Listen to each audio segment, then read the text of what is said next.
नमस्कार दोस्तों, इस परिवार में मैं शंकर पांडे आप सभी भाई बहनों को रोज चित्राज भी स्वागत करता हूं। उम्मीद के साथ कि ठीक होंगे, पढ़ाई लिखाई भी बेहतर तरीके से सबकी चल भी रही होगी।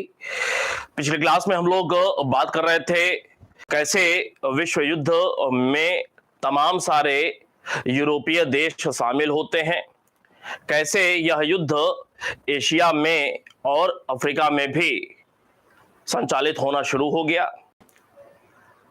शुरुआती दौर में जर्मनी की विजय हो रही थी, जर्मनी के नेतृत्व वाला जो गुट था उसकी विजय हो रही थी। इसी दौरान अमेरिका की एंट्री होती है और अमेरिका की एंट्री जैसे ही हुई तो तुरंत ही अक्टूबर 1917 में रूसी क्रांति हो जाती है और रूस अचानक से युद्ध से बाहर निकल जाता है। अक्टूबर 1917 में रूस साम्यवादियों के नेतृत्व में प्रथम विश्व युद्ध से अपने आप को बाहर कर लेता है। 1918 के शुरुआत में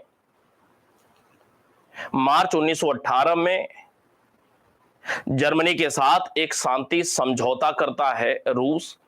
हालांकि जर्मनी ने कुछ कड़ी शर्तें रखी हुई थी, बावजूद इसके साम्यवादी लेनिन ने तत्कालीन परिस्थितियों को ध्यान में रखते हुए उन संधियों को स्वीकार कर लिया था। बात को आगे ले चलते हैं। ये जो संधि हुई रूस और जर्मनी के बीच मार्च 1918 में, इसके बाद क्या हुआ तो भाई ये जो यूएसए रहा, ब्रिटेन रहा और फ्रांस रहा, इन लोगों को बात समझ में आ गई कि अगर टुकड़े टुकड़े में अटैक करते रहेंगे तो बहुत यह लंबा दौर खिंचता जाएगा। इन लोगों ने संयुक्त मोर्चा बनाया और संयुक्त होकर के जो विरोधी गुट था उस पर अटैक करना शुरू किया। कब से? जुलाई 1918 से। और जैसे ही संयुक्त होकर के इन लोगों ने अटैक करना शुरू किया तो जर्मन जो गुट था वह ढीला पड़ना शुरू हुआ, उनकी पराजय होनी शुरू हुई। स्थिति ऐसी बनी कि सितंबर 1918 में बुल्गारिया, जो कि जर्मनी के ओर से लड़ रहा था, बुल्गारिया ने स्वयं को युद्ध से बाहर कर लिया, युद्ध से हटने की घोषणा कर दी, युद्ध से हट गया सितंबर 1918 में। अब जर्मन जो गुट है वह कमजोर पड़ना अचानक से शुरू हो जाता है जुलाई 1918 के बाद से। सितंबर के बाद अक्टूबर का महीना आया। अक्टूबर 1918 तुर्की ने आत्मसमर्पण कर दिया। इसके बाद नवंबर का समय आया। 3 नवंबर 1918 को ऑस्ट्रिया भी आत्मसमर्पण कर देता है, आत्मसमर्पण कर दिया। ऑस्ट्रिया में ऑस्ट्रिया देश में आंतरिक राजनीति में उठापटक देखने को मिलता है और ऑस्ट्रिया के अंदर विरोध उत्पन्न होना शुरू हो जाता है कि युद्ध से हमें बहुत नुकसान हो रहा है, हम गलत दिशा में चल रहे हैं। तो अंततः नवंबर 1918 को ऑस्ट्रिया ने आत्मसमर्पण कर दिया, जर्मनी अकेला बाकी है। इसी दौरान जर्मनी में क्या होता है? जर्मनी में विद्रोह हो जाता है, जर्मनी में आंतरिक विद्रोह हो गया। और ये जो जर्मनी में आंतरिक विद्रोह हुआ तो जर्मनी में आंतरिक विद्रोह के क्रम में जो ये राजशाही है ना, राजशाही समाप्त हो जाती है। राजशाही समाप्त हो जाती है इस आंतरिक विद्रोह के क्रम में। और जो राजा है कैसर विलियम, कैसर विलियम द्वितीय यह जर्मनी छोड़ करके भाग जाता है। कहां शरण लिया? भागा शरण लिया हॉलैंड में। और राजशाही समाप्त हुई और जर्मनी में गणतंत्र की स्थापना होती है। गणतंत्र की स्थापना हुई और ये जो गणतंत्र की स्थापना हुई, क्या नाम दिया गया? वाइमर गणतंत्र के नाम से जाना जाता है। वाइमर गणतंत्र। वाइमर गणतंत्र की स्थापना जर्मनी में इसी दौरान हो जाता है।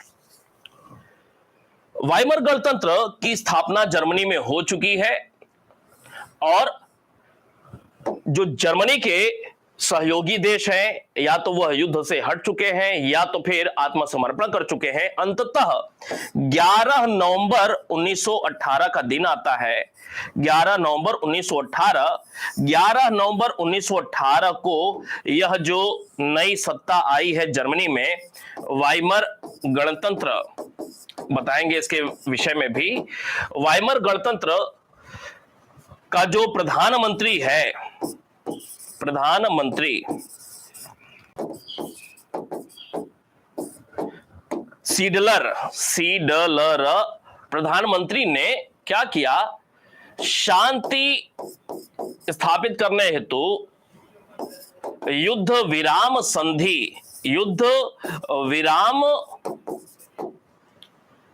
की घोषणा कर दी।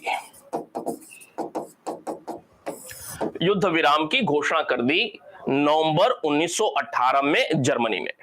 जब यह युद्ध विराम संधि पर हस्ताक्षर किया तो उसके बाद यह प्रथम विश्व युद्ध की यह अंतिम घटना रही, युद्ध संबंधी अंतिम घटना रही। और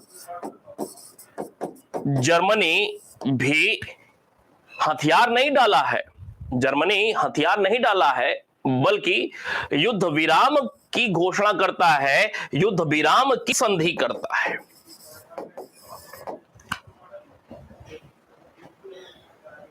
अर्थात हुआ यह कि जो मित्र राष्ट्र हैं, ट्रिपल एतांत वाले जो मित्र राष्ट्र हैं, एक तरह से देखा जाए तो वह भारी पड़ गए और जो विरोधी रहे ऑस्ट्रिया जर्मनी का गुट, वह बिखर गया, आत्मसमर्पण कर रहा है। जर्मनी कूटनीति का प्रयोग करते हुए युद्ध विराम संधि पर हस्ताक्षर कर रहा है। मतलब कमजोर जो है वही पहल करेगा, या तो आत्मसमर्पण करेगा, या युद्ध से हटेगा, या तो युद्ध विराम संधि करेगा। अंततः निष्कर्ष यह हुआ कि जो मित्र राष्ट्र हैं, उन मित्र राष्ट्रों की जीत मान ली गई है। मित्र राष्ट्र जीत चुके हैं। मुख्य भूमिका में मित्र राष्ट्रों में कौन है? तो इस समय मुख्य भूमिका में मित्र राष्ट्रों में एक अमेरिका है। मित्र राष्ट्रों की जीत हुई और मित्र राष्ट्रों में कौन कौन से हैं? एक यूएसए, एक फ्रांस और जो तीसरा है वह है ब्रिटेन। ये जो यूएसए है, यूएसए में इस समय राष्ट्रपति कौन है? आपको याद होगा वुडरो विल्सन है, वुडरो विल्सन। फ्रांस में कौन है? तो फ्रांस में क्लीमेंस्की राष्ट्रपति है, क्लीमेंस्की। जबकि ब्रिटेन में प्रधानमंत्री कौन है? लॉयड जॉर्ज, यह ब्रिटेन का प्रधानमंत्री है। वुडरो विल्सन की भूमिका जो है ना, बहुत ही सराहनीय रही इस दौरान। सराहनीय भूमिका वुडरो विल्सन की प्रथम विश्व युद्ध के दौरान देखने को मिलती है। वुडरो विल्सन प्रतिक्रियावादी नहीं है, आक्रामक नहीं है। वुडरो विल्सन अर्थात अमेरिका, आपको बताया था अमेरिका 1917 में युद्ध में एंट्री करता है, 1917 में। लेकिन युद्ध समाप्ति के पहले ही, युद्ध समाप्त तो नवंबर 1918 में हो रहा है, 11 नवंबर को। हालांकि वुडरो विल्सन ने इसके पहले ही जनवरी 1918 में, जब रूस में क्रांति हो चुकी थी और रूस अपने आप को युद्ध से बाहर कर लिया था, रूस और जर्मनी के बीच अभी समझौता नहीं हुआ है, शांति समझौता मार्च 1918 में हो रहा है। उसके पहले ही वुडरो विल्सन ने जनवरी 1918 में युद्ध की समाप्ति हेतु एक 14 सूत्री प्रस्ताव विश्व के समक्ष रखा था। 14 सूत्री प्रस्ताव। इन प्रस्तावों पर सारे लोग गौर कर ले और उसके बाद इन शर्तों पर हम लोग युद्ध को रोकते हैं। हालांकि ये जो 14 सूत्री प्रस्ताव था वुडरो विल्सन का, इसे पूरी तरह से स्वीकार नहीं किया गया। कब नहीं किया गया? बल्कि आंशिक रूप से स्वीकार किया गया। कब? पेरिस सम्मेलन,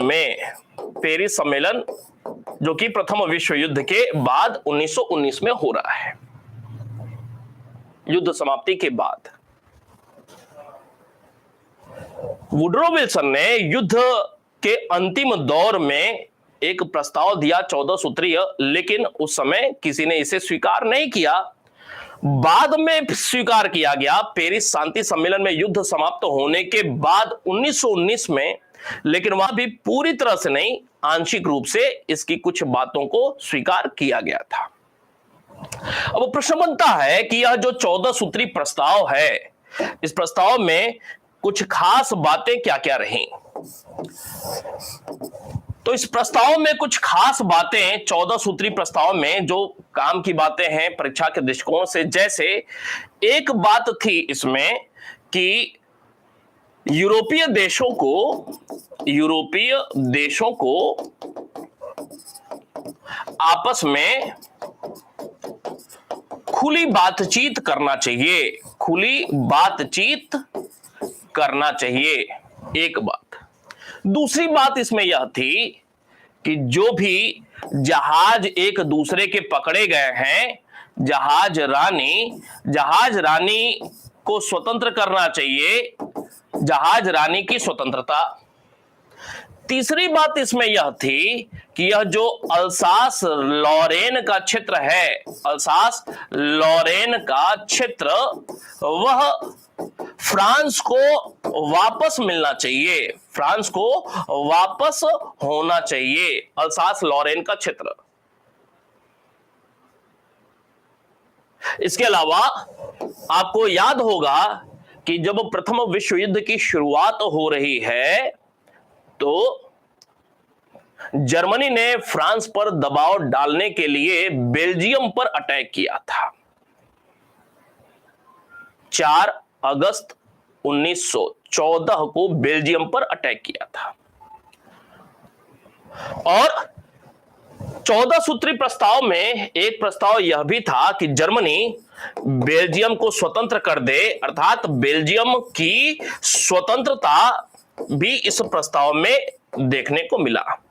एक और बात खास थी कि आगे युद्ध न हो, इस बात को ध्यान में रखने के लिए एक अंतरराष्ट्रीय संस्था का होना जरूरी है। एक अंतरराष्ट्रीय संस्था का होना आवश्यक है, यह भी बात रही। और तो और एक और बात कि हथियारों में सारे देशों को कमी करनी चाहिए। हथियारों में सारे देशों को कमी करनी चाहिए। यह कुछ खास बातें रहीं 14 सूत्री प्रस्ताव में, जो कि वुडरो विल्सन के द्वारा दिया गया था।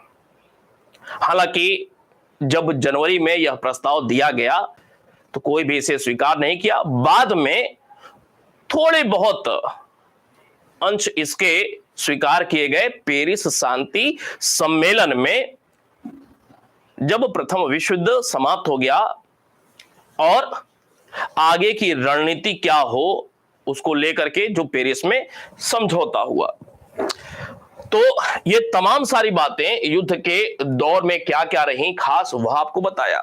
अब इसके बाद हम लोग बात करेंगे पेरिस शांति सम्मेलन। पेरिस शांति सम्मेलन एवं वर्साय की संधि। वर्साय की संधि बड़ा ही महत्वपूर्ण यह खंड है विश्व इतिहास का, क्योंकि यह जो वर्साय की संधि हो रही है पेरिस शांति सम्मेलन में,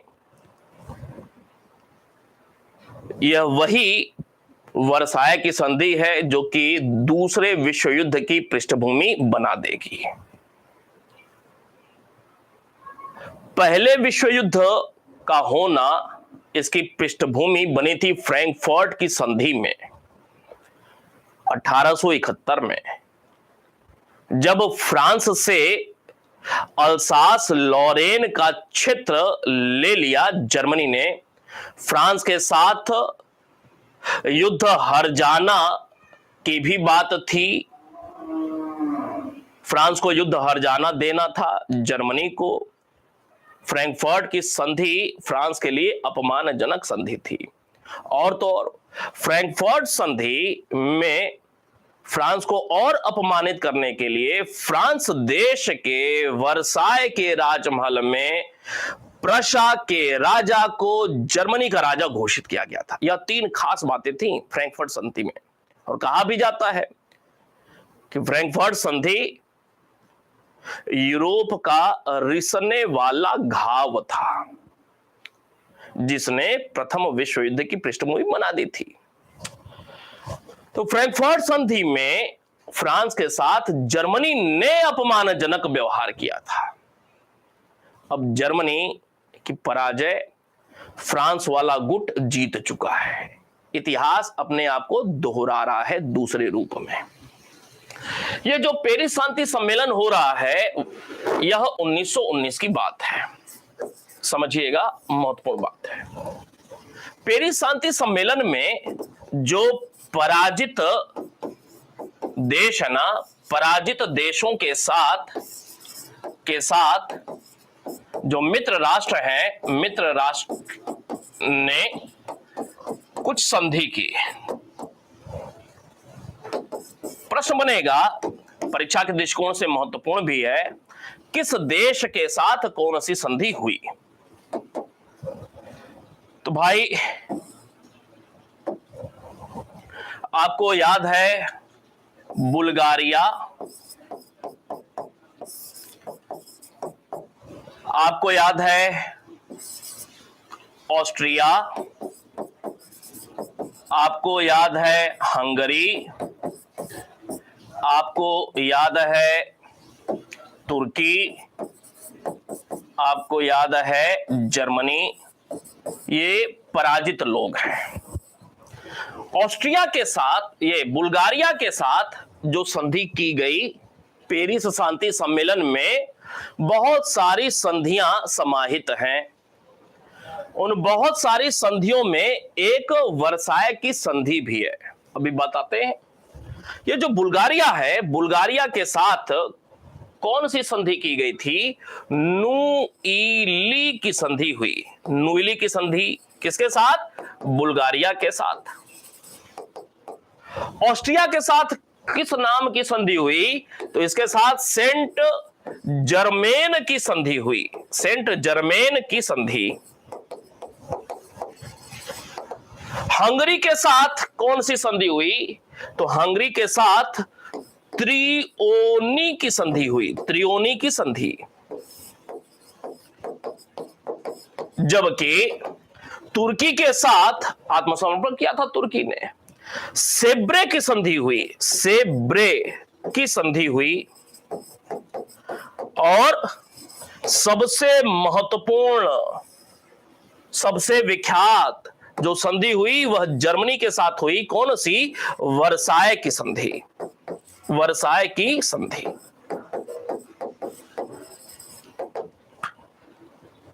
ये संधियां हैं और इन्हीं को सम्मिलित रूप से पेरिस शांति सम्मेलन के नाम से जाना जाता है, पेरिस शांति सम्मेलन।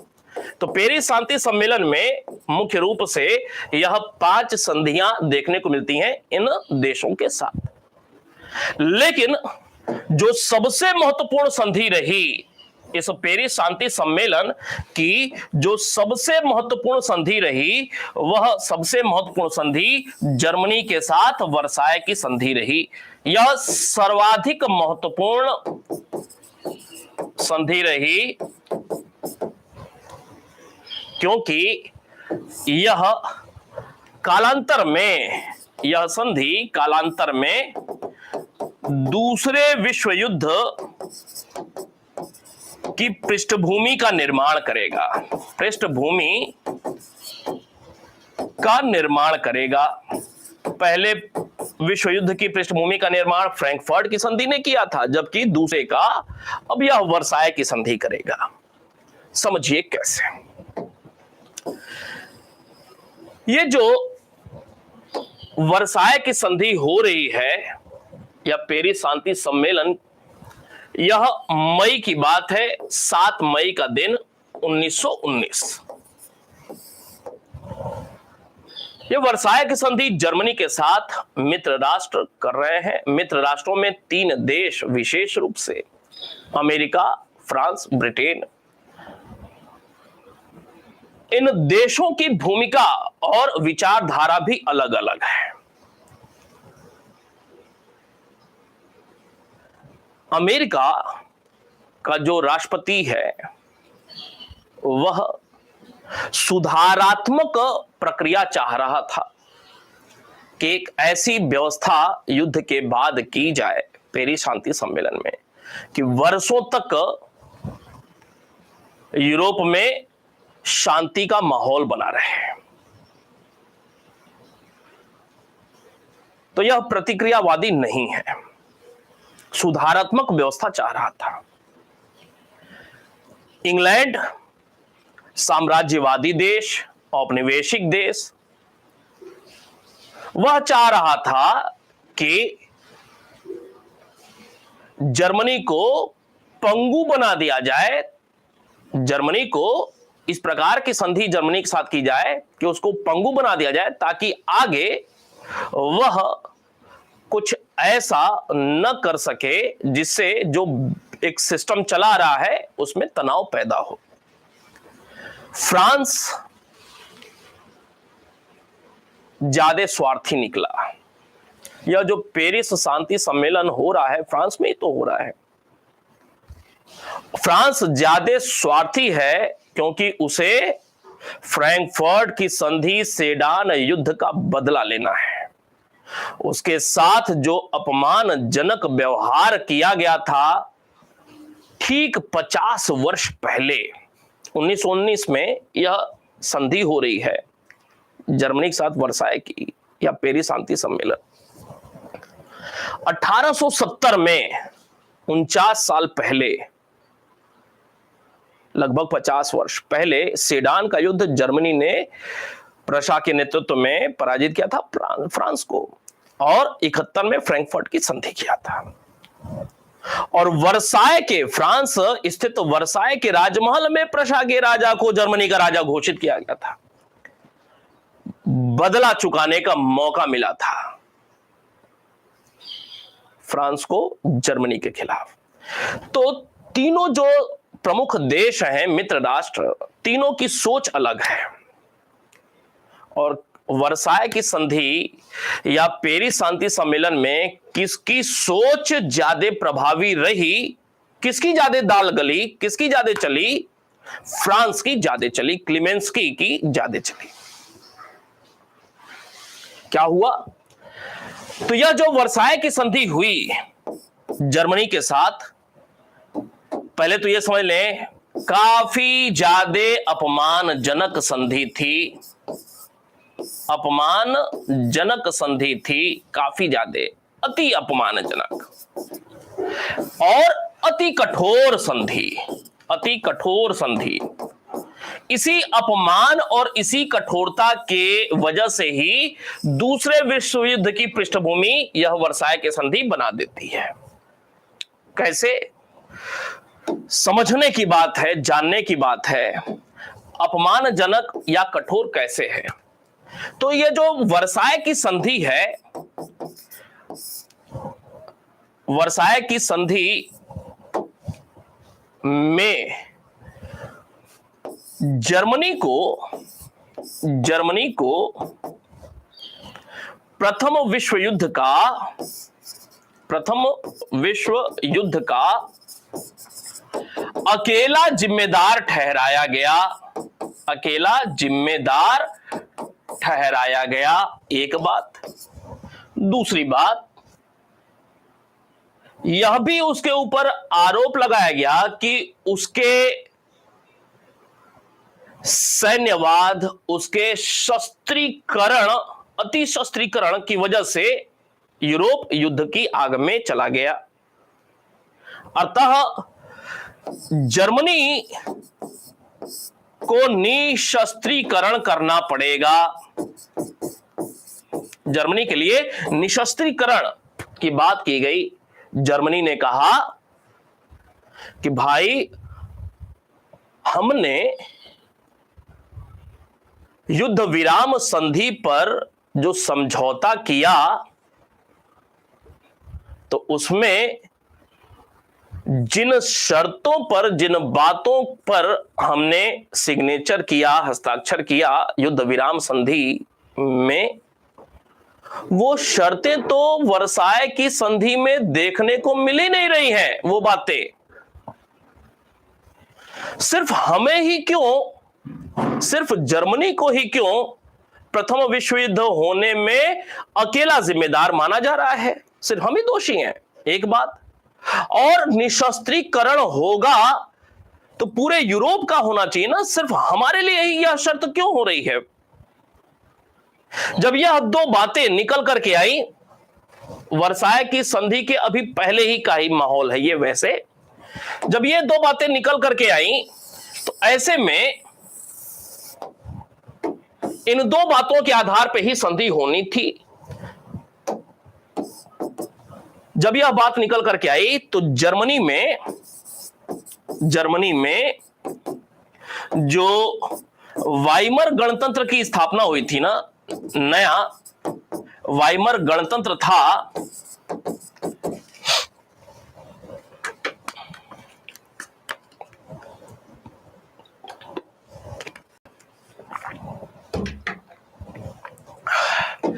जर्मनी में जो वाइमर गणतंत्र अभी नया नया बना था, नई सरकार आई थी, वो सरकार का जो प्रधानमंत्री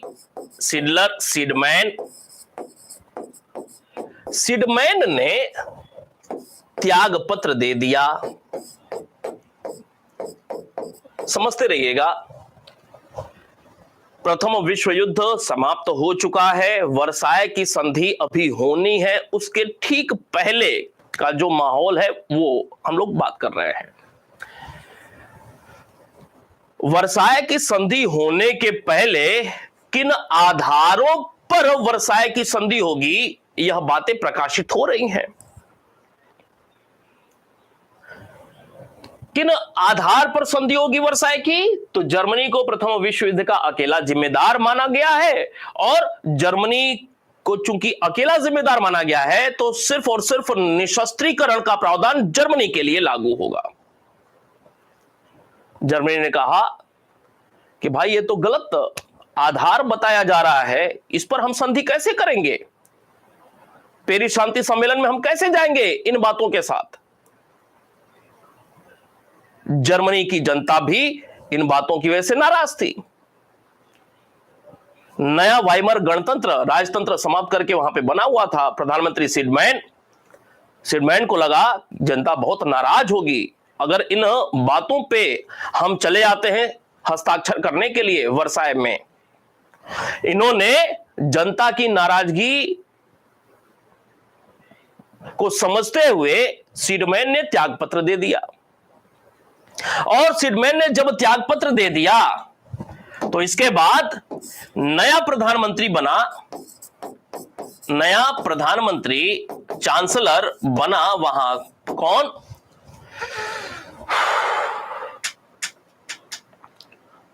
buyer, Gustav Bauer. Gustav Bauer नया प्रधानमंत्री बनता है, चांसलर बनता है वहां। गुस्ताव बायर ने इन शर्तों पर, इन आधारों पर संधि करने की हामी भर दी, संधि की हामी भर दी। जब संधि पर हामी भर दी कि ठीक है हम इन आधारों पर संधि करेंगे, ऐसे में आप समझ सकते हैं कि जर्मनी की जनता इनसे कितनी नाराज होगी। जर्मनी की जनता इनसे काफी नाराज होगी।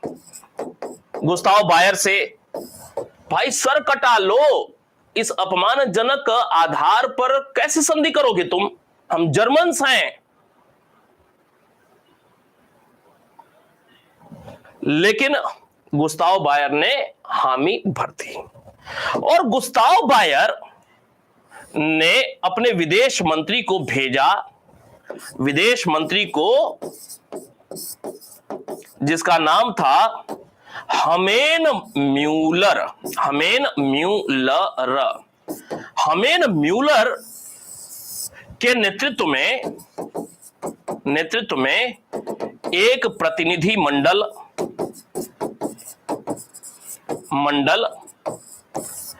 फ्रांस भेजा संधि करने के लिए पेरिस शांति सम्मेलन में। फ्रांस भेजा किसके लिए? पेरिस शांति सम्मेलन में भाग लेने के लिए। ह्यूमेन म्यूलर जब पहुंचता है फ्रांस तो इसके साथ ये जो प्रतिनिधि मंडल है ना, इसके साथ कैसा व्यवहार किया जा रहा है, यह पराजित माना गया है और इसके साथ व्यवहार कैदी के तरह किया जा रहा है, कैदी जैसा व्यवहार किया जा रहा है। जब यह अपनी गाड़ी में सवार होके म्यूलर प्रतिनिधिमंडल के साथ वर्साय की ओर जा रहे हैं, पेरिस पहुंचे, वर्साय की ओर जा रहे हैं, तो पेरिस की जनता ने इनके साथ कैसा व्यवहार किया? पेरिस की जनता ने इनको दोनों ओर से इनकी गाड़ी पर पत्थर फेंके। मतलब फ्रांस, पेरिस की जनता फ्रैंकफर्ट संधि को याद करके और युद्ध की विभीषिका को याद करके इनके साथ ऐसा, और जो मित्र राष्ट्र है इनके साथ ऐसा व्यवहार कर रहे हैं।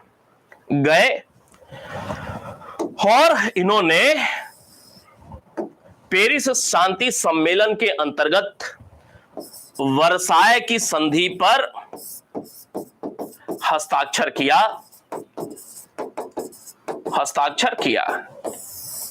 कब की बात है? यह बात मई 1919 की है, 7 मई। अब प्रश्न यह बनता है कि वर्साय की संधि और दूसरे विश्व युद्ध का कनेक्शन कैसे है? आखिर वर्साय की संधि में ऐसी कौन सी बातें थीं जो जर्मनी के लिए बहुत अपमानजनक या बहुत कठोर था, और कैसे इन अपमानजनक या कठोर प्रावधान की वजह से जर्मनी में एक ऐसा माहौल बना जो कि जर्मनी को दूसरा विश्व युद्ध कराने के लिए मानसिक रूप से तैयार करता चला गया। तो इसके प्रावधान को समझना जरूरी है। संधि की शर्तें या प्रावधान। संधि की शर्तें पहले ही हमने देखा कि जर्मनी को एकमात्र अपराधी माना गया है।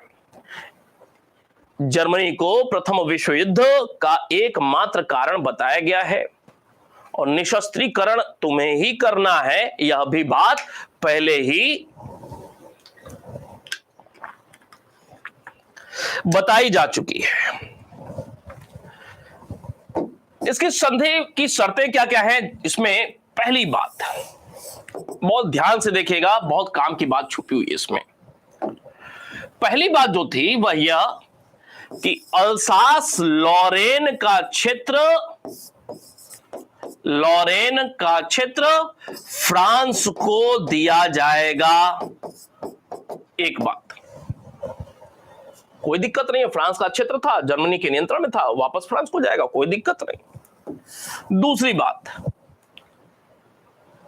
सार क्षेत्र, सार के नहीं, अभी राइनलैंड की बात करते हैं। राइनलैंड जर्मनी में, आपको पता है, याद होगा कि राइन भूमि कितना पवित्र भूमि, राइन नदी कितनी पवित्र नदी जर्मन लोगों के लिए रही।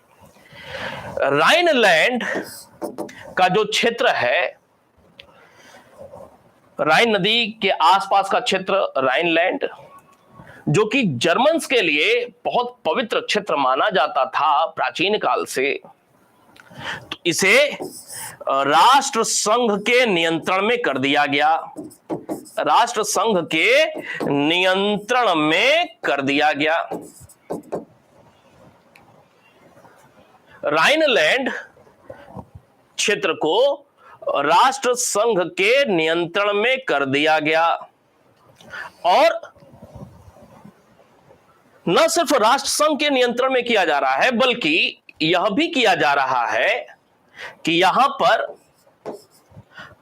अगले 15 वर्ष तक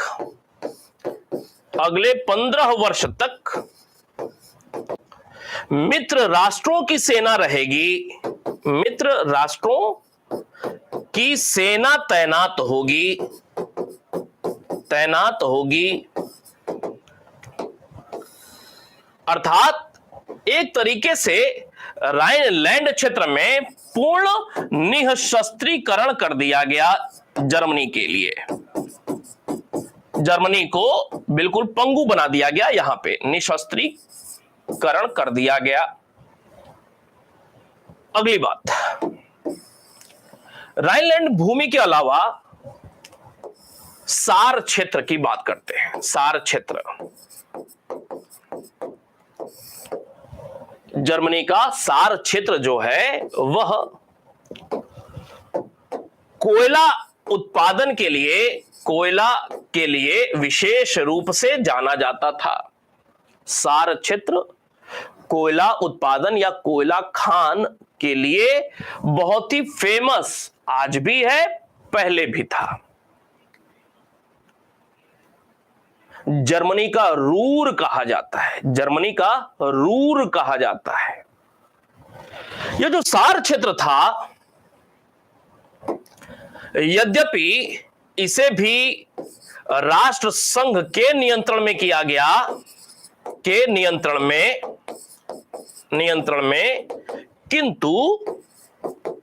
किंतु ये जो कोयले की खानें हैं ना, कोयला खान का उपयोग का अधिकार किसे दिया गया? का उपयोग का अधिकार फ्रांस को दिया गया। अधिकार फ्रांस को।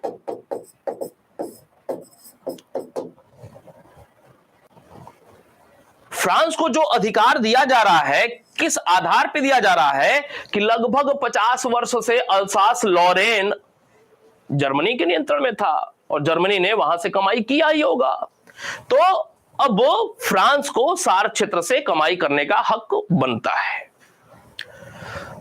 उपयोग का अधिकार फ्रांस को दिया और इसके साथ एक बात और यहां पे जोड़ा गया कि 15 वर्ष बाद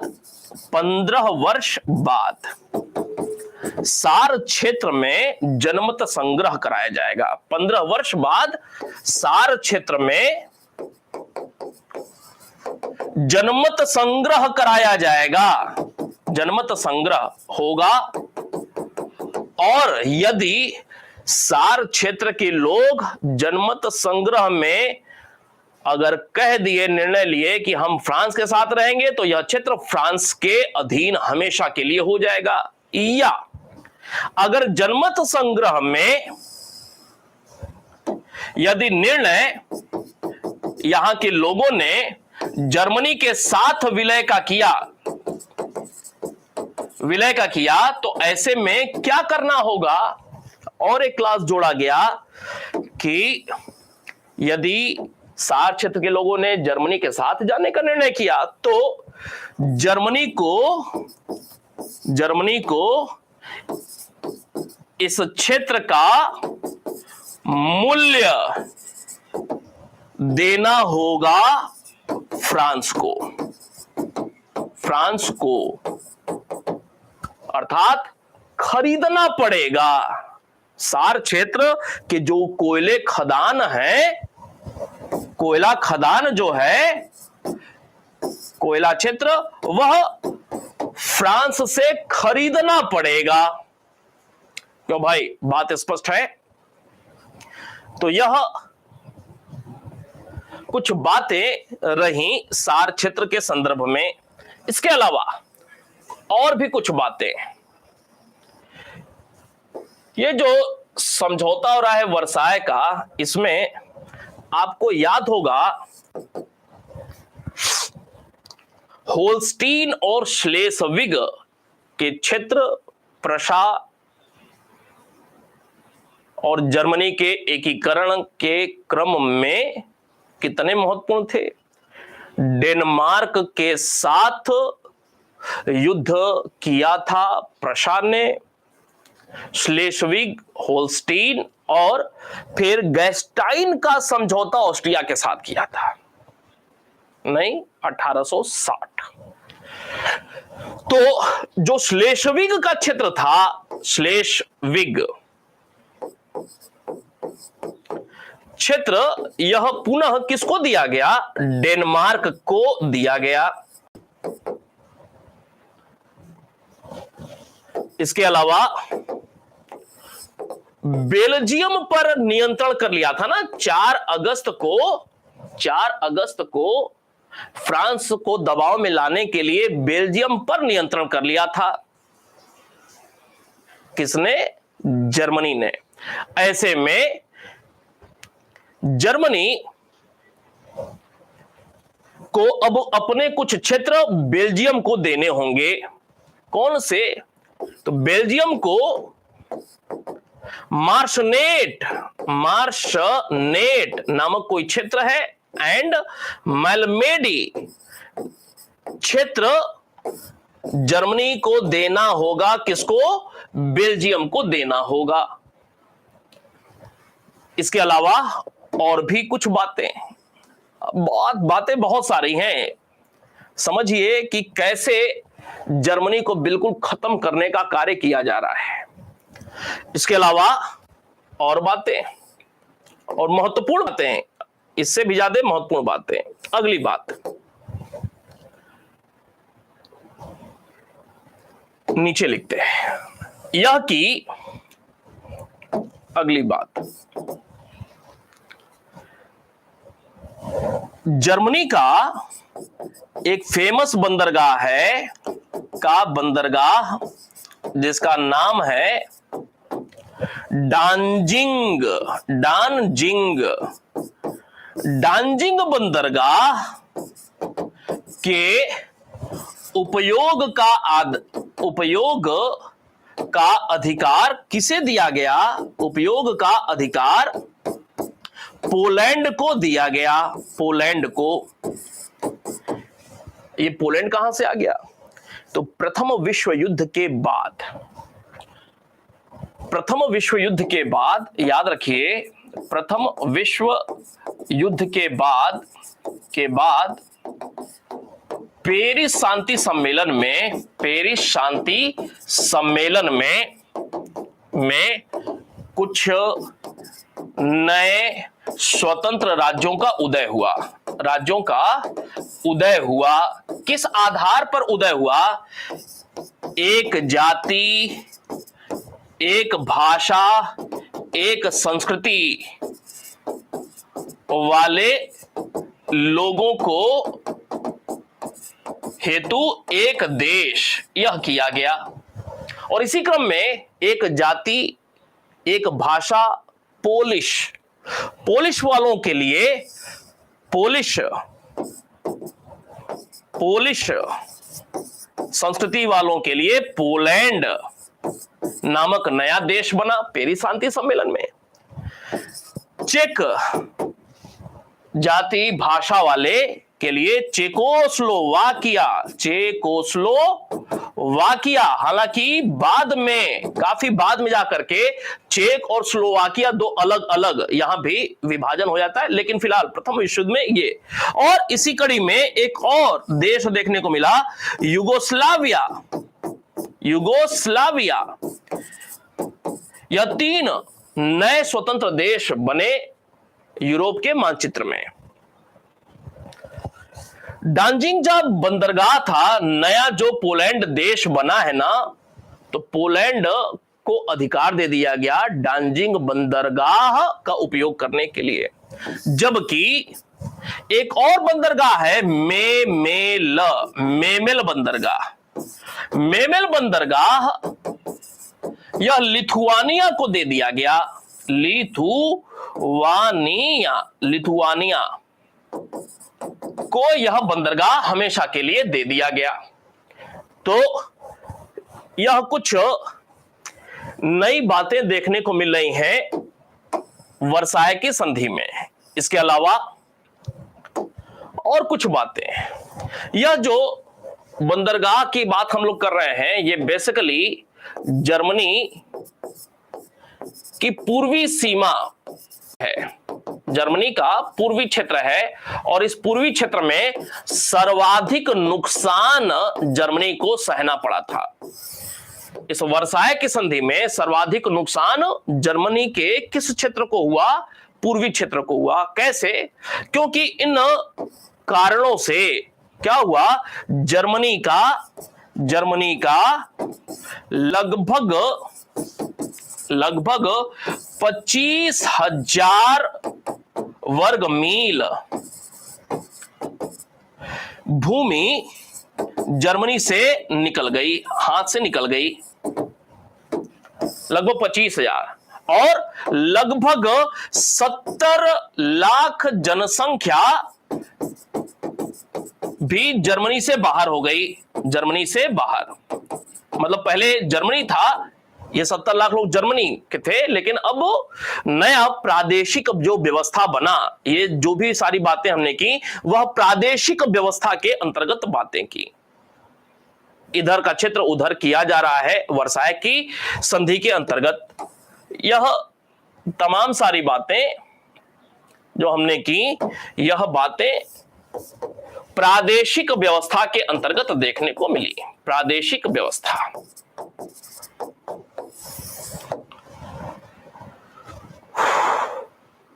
इसके अलावा प्रादेशिक व्यवस्था के अलावा, प्रादेशिक व्यवस्था में इतनी सारी बातें, इसके अलावा अब अगर वर्साय की संधि में आर्थिक व्यवस्था कैसे लागू की गई, आर्थिक व्यवस्था अर्थात जर्मनी के ऊपर आर्थिक रूप से कुछ संधि के प्रावधान जो किए जा रहे हैं वह किस रूप में देखने को मिला। देखिए, पहले तो ये कि जर्मनी के ऊपर, जर्मनी को एकमात्र कारक माना गया है प्रथम विश्व युद्ध होने में। जर्मनी के ऊपर युद्ध हर्जाना लगाया गया, भारी युद्ध हर्जाना। भारी युद्ध हर्जाना कितने का? 5 करोड़ डॉलर का। 5 करोड़ डॉलर का उस समय के हिसाब से बहुत ज्यादा है। और जब तक यह पैसे न दे जर्मनी, या मोटे तौर पर देख लें कि 1921 तक यह पैसा देना भी था इनको। 5 करोड़ डॉलर का यह युद्ध क्षतिपूर्ति के रूप में देना था। इसके साथ साथ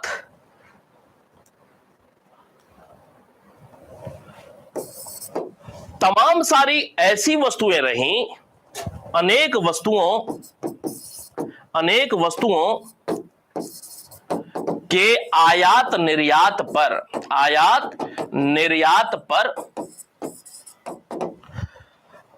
विशेष सुविधा उपलब्ध कराई गई मित्र राष्ट्रों को। इससे क्या होगा? जर्मनी का आयात निर्यात खोल दिया गया मित्र राष्ट्रों के लिए। इससे टैक्सेशन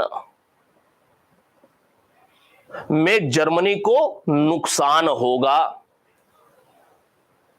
आयात या निर्यात शुल्क का अब जर्मनी को भारी नुकसान होगा। इसके साथ साथ एक और आर्थिक संदर्भ में जर्मनी की एक फेमस नहर कील नहर जिसका लाभ नॉर्थ सी उत्तरी सागर तक पहुंचने के लिए जर्मनी करता रहा था। व्यापारिक दृष्टिकोण से बहुत महत्वपूर्ण यह जर्मनी की नहर थी। इसका क्या किया गया? कील नहर का अंतरराष्ट्रीयकरण कर दिया गया। अंतरराष्ट्रीयकरण मतलब कोई भी इसका उपयोग कर सकता है। ये आर्थिक प्रावधान रहे वर्साय की संधि में। इसके अलावा अगर सैनिक व्यवस्था की बात किया जाए, वर्साय की संधि में जर्मनी के लिए सैनिक प्रावधान क्या किए गए? सैनिक व्यवस्था। तो सैनिक व्यवस्था के अंतर्गत पहले तो यह किया गया कि निशस्त्रीकरण, तो पहले ही बता दिया निशस्त्रीकरण करना था। कैसे? इसमें पहली बात यह थी कि जर्मनी मात्र अपनी रक्षा सुरक्षा आंतरिक क्षेत्र में करने के लिए मात्र 1 लाख सैनिक रखेगा। मतलब यह फिक्स कर दिया गया 1 लाख से ज्यादा आप सैनिक नहीं रख सकते हैं। जितने भी इनके प्रमुख हथियार थे उनको डिस्ट्रॉय करने का प्रावधान। इसी क्रम में यह भी तय किया गया कि जो आपके पास पनडुब्बी है ना, पनडुब्बी, प्रथम विश्व युद्ध पहला ऐसा युद्ध रहा जिसमें नए नए तकनीक, नए नए हथियार का प्रयोग किया गया था। प्रथम विश्व युद्ध में पहली बार नए नए प्रकार के तकनीक वाले हथियारों का प्रयोग किया गया था। जैसे पहली बार किसी युद्ध में हवाई जहाज का प्रयोग हो रहा था। पहली बार किसी युद्ध में पनडुब्बी का प्रयोग हो रहा था। पहली बार किसी युद्ध में मस्टर्ड गैस का प्रयोग हो रहा था। पहली बार किसी युद्ध में मशीन गन का प्रयोग हो रहा था। पहली बार किसी युद्ध में लिक्विफाइड फायर, तरल अग्नि का प्रयोग हो रहा था। ऐसे ऐसे पहली बार युद्धास्त्र इस प्रकार के देखने को मिले थे। पनडुब्बी की संख्या 6 निश्चित की गई। इससे ज्यादा पनडुब्बी जर्मनी नहीं रख सकता था। क्यों भाई?